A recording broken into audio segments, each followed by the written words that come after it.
British Administration in the 13 Colonies and in Sub-Saharan Africa by Theophile Jerries. 13 Colonies in Europe. Most of the influence and representation in courts of law and other public institutions in these two regions was held by educated individuals from a lineage of educated oligarchs, where the education was the manner by which they obtained continued generational influence.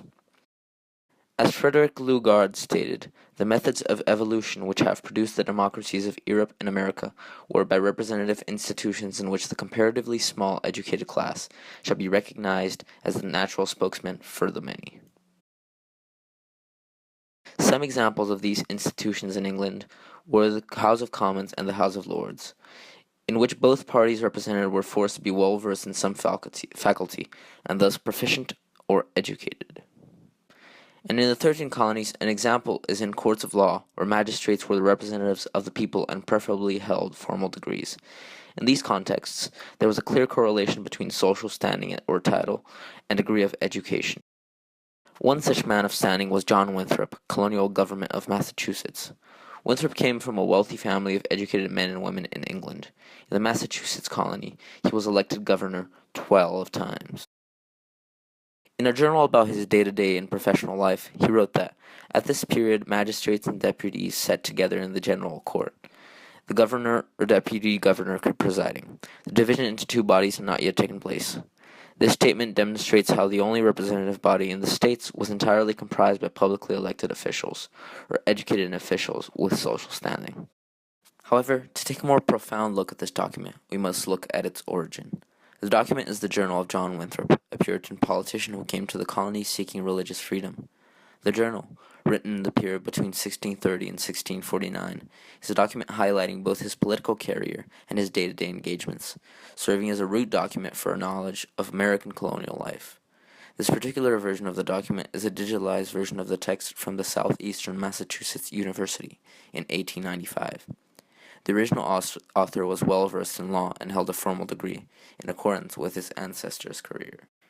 We must also look at the purpose of this document, which is an account of day-to-day life in the American colonies, though it is likely also a form of manifesto, likely to be referred to posthumously as a point of comparison for conduct and ideals, as the author held the belief that he was exalted and divinely picked out by God to purify society and raise the moral standards of the community around him. The journal works as a form of guide to how parts of the judicial and administrative systems present in the colonies were imperfect or satisfactory. It is very likely the narrator's judgment of the events that take place and the individuals he interacts with are biased and utilize religious criteria as the standard. The author likely chose this format due to the following in the example of previous religious figures, where first-hand accounts, such as letters or notes, were turned into religious texts.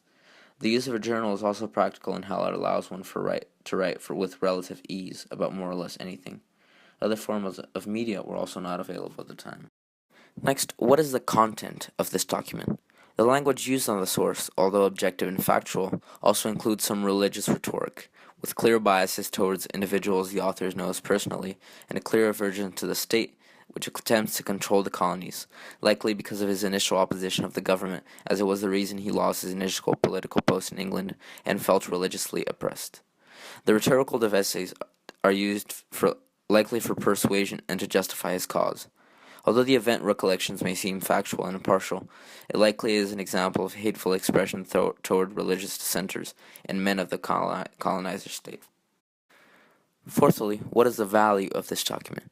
The document is useful as it shows the perspective of a religious individual within a religious community, along with illustrating the systems present in the colonies, which allowed for the political representation of different parties. From the piece we can tell the author is an educated man who is part of the representative council of a colony, which administered it both independently and under English administration. The piece was created under a period of initial discovery and English colonial administration, where the author was part of a group which comprised one of the first colonial ventures, which was the foundation of many colonial communities. The author represents the Puritan side of an English struggle between traditional Anglican monarchs, the Stuarts, and the Puritan faction of the Anglican faith. Lastly are the limitations of this document. As we previously mentioned, this source is likely biased and possesses a Puritan moral compass in its judgment of the events and people it discusses. It most likely leaves out the justification for other parties' actions, such as the English government's.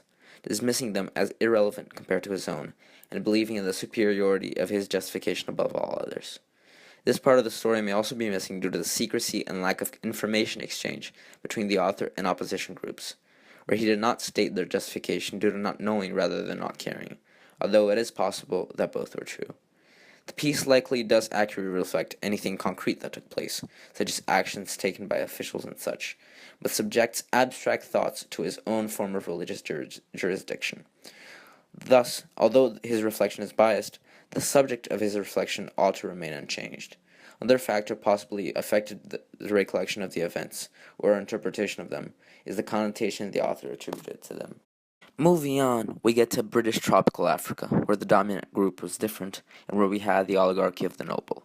Indirect administration created by Frederick Lugard worked by depending on tribal regional leaders to rule on behalf of British colonial administrators. Thus, authority was inherited, such as in European monarchies. Why though? Given that the educational hierarchy worked in Europe, why not implant it in Africa? Lugard explains. In present conditions in Africa, the numerous separate tribes speaking different languages and at different stages of evolution cannot produce representative men of education. Even were they available, the number of communities which could claim separate representation would make any central and really representative council unwieldy. Thus, a system of ruling adapted on the assumption that all groups will feel equally represented would be less effective than leaving them to their own jurisdictions.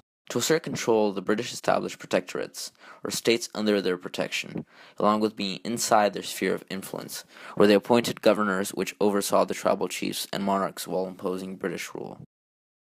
Additionally, as a way to enforce tribal identity and thus facilitate their indirect rule, they created the pass system in some protectorates, such as that of Uganda. The pass system worked by upon identifying someone as of one race, they could only marry and live with that race, and they could not change their denomination. It was used to ensure certain ethnicities remain in power, entailing the tribal doctrine in combination with tribal culture classes endorsed by British agents. Another tool used to control native leaders the British relied on was religious conversion. An example is in Buganda, or present Uganda, where there was an extensive effort by Protestant British missionaries to convert the king, or the Kabaka. The relationship between the British and their subjects, however, had a skewered distribution of power. In the 13 colonies, courts were subject to pressure and unilateral decisions by the British government. About this time, says Palfrey, the English Parliament appoints a commission for colonial government, the terms used implying an understanding quite different from that of the colonists. In fact, the Parliament of 1643 was supposed to be scarcely less arbitrary than the King, or the latter Parliament of George III. How might these conditions have been riddled with conflict in the present world? That is, if they don't already exist. If we compare the theme being discussed to the Sustainable Development Goal number 10 of the United Nations, or reduced inequalities, we can see that this goal is extremely relevant to the theme being discussed, as it demands for a fair society dedicated to all its members, therefore meaning equality in terms of political say, economic prowess, and liberties.